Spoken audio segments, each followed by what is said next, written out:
Hey guys, and welcome back. I'm Dr. Deuce. Lately, a lot of my younger students have been going on and on about 808 basses, and when I've questioned them on what they know about the 808, they have no idea what I'm talking about. They just know the term, but they don't know where it originates. So what I do, I break it down and explain to them that the term 808 refers to the Roland TR-808 drum machine that we used back in the day to program our drums. And the great news is that you don't have to go hunting around the internet and buying tons of sample packs to get the perfect 808.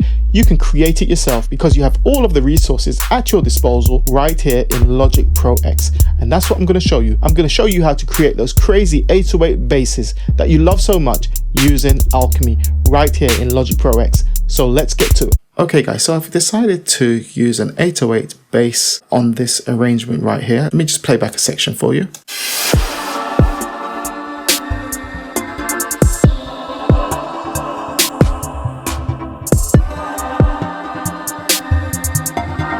Okay, so I'm going to go for an 808 bass sound. Now I've got two options. I could use 808 bass samples, or I can create my own unique 808 bass synth. Now the problem with samples is this. I've got an 808 bass sound loaded up here. One of the difficulties is because it's a sample and Logic's EXS24 doesn't use warp technology, when you play the sample back at higher pitches, the length of the sample is shortened. Here's the sample playback in the sort of the lower range, and this is an octave up. And as you can hear, the higher version of this sample decays much more quickly.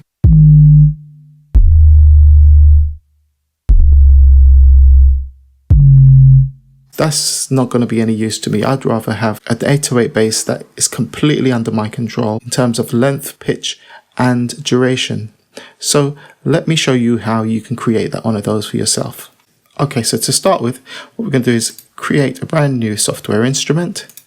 And for this exercise, we're going to be using the Alchemy synth, which is one of the best things about Logic Pro X. So this is Alchemy. Now there are a few very good tutorials out there on how to create 808 bass using the Logic ES2. However, I find Alchemy to be quite good, probably even more flexible, but that's my opinion. In any case, this is how you do it. So the first thing you do, you go to the Advanced tab right here, and you select that, and these are your oscillators over here at the moment. What we're going to do is go to File and Initialize Preset. Okay, so we've got 4 oscillators, and only one is activated with a saw waveform. If I press my MIDI keyboard, you'll hear what that sounds like. Okay, we now need to change that waveform to a sine wave. So we come in here and we click on Load VA and Basic and Sine. Now a sine wave is the purest tone, so now that's what a sine wave sounds like. I'm gonna push my octaves down. So that's the core foundation of the instrument that we're about to create, okay?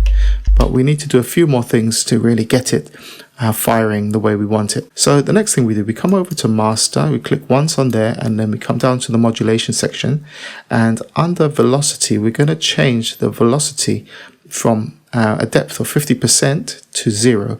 The reason for that is the original 808 drum machine is an analog machine and it doesn't respond to velocity. So every time you hit, it sounds exactly the same in terms of velocity, and we need to mimic that. At the moment, if I press very lightly on my keyboard, I get that tone. However, if I hit more forcefully, I get a louder tone. We don't want that.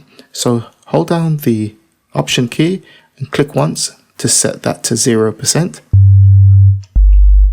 Now, no matter how hard or softly I hit my keyboard, the sound will be the same velocity. Cool.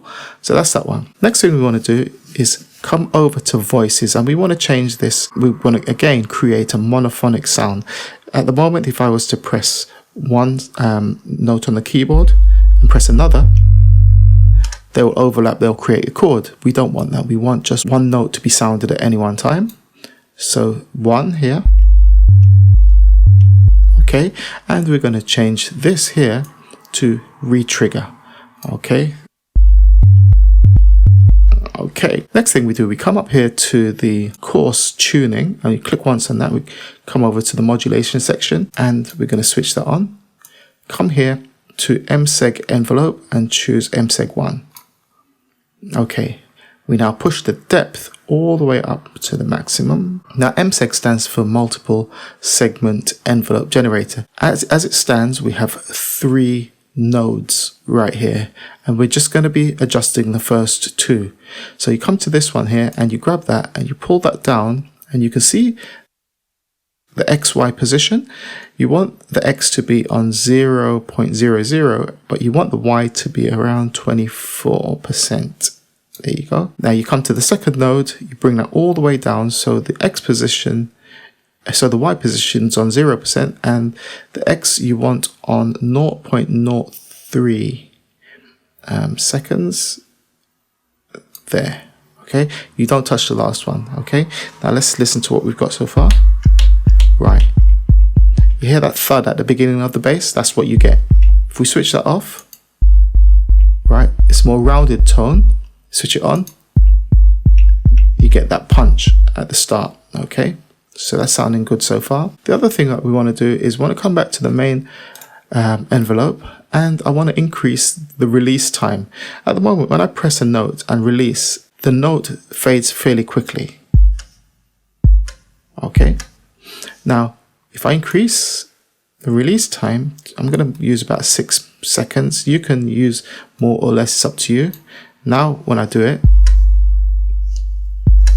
okay, so it's a nice long decay, nice long release, almost there. The last couple of things that we want to do is come up here to the filter. I generally filter all the way down to about between 250 and 300 hertz, so about there.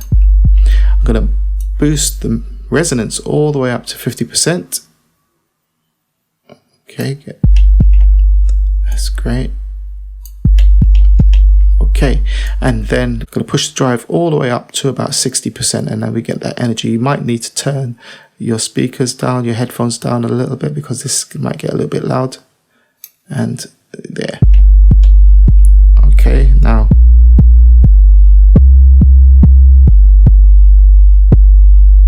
that's that energy right there. Now we want to come down to the effects section. And we switch on the effects and we go to, you can insert now the bass enhancer under distortion. Again, this is to taste. You switch fat on, and if we increase this slightly, you get that distortion sound. Again, it's to taste. I will generally keep it around about 2% myself. I don't really want too much distortion right at this point here. Just to taste, yeah. You can also there's another distortion plugin that you can use, which is the actual distortion plugin. Switch that on, and you've got these options. I mean, Tube and Mech are the ones that I'd say you want to mess with. So Tube, let's turn this one off. Tube will sound like this. Right, and Mech sounds like this. Again, it's to taste. I'm going to stick with my bass enhancer. The last thing we're going to do is add some glide. So I'm going to give it about 11%.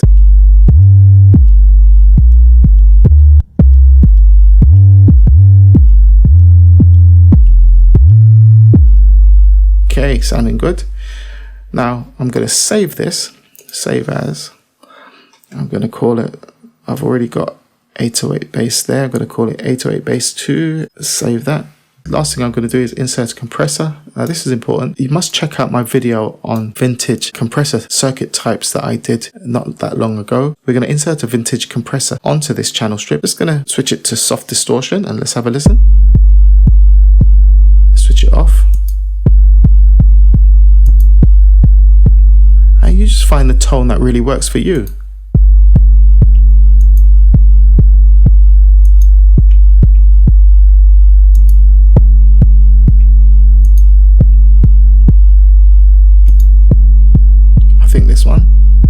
studio effect, the Yuri 1176. Okay, so I've created a brand new bass line using our newly created 808 bass. So let's play that back and hear how it sounds.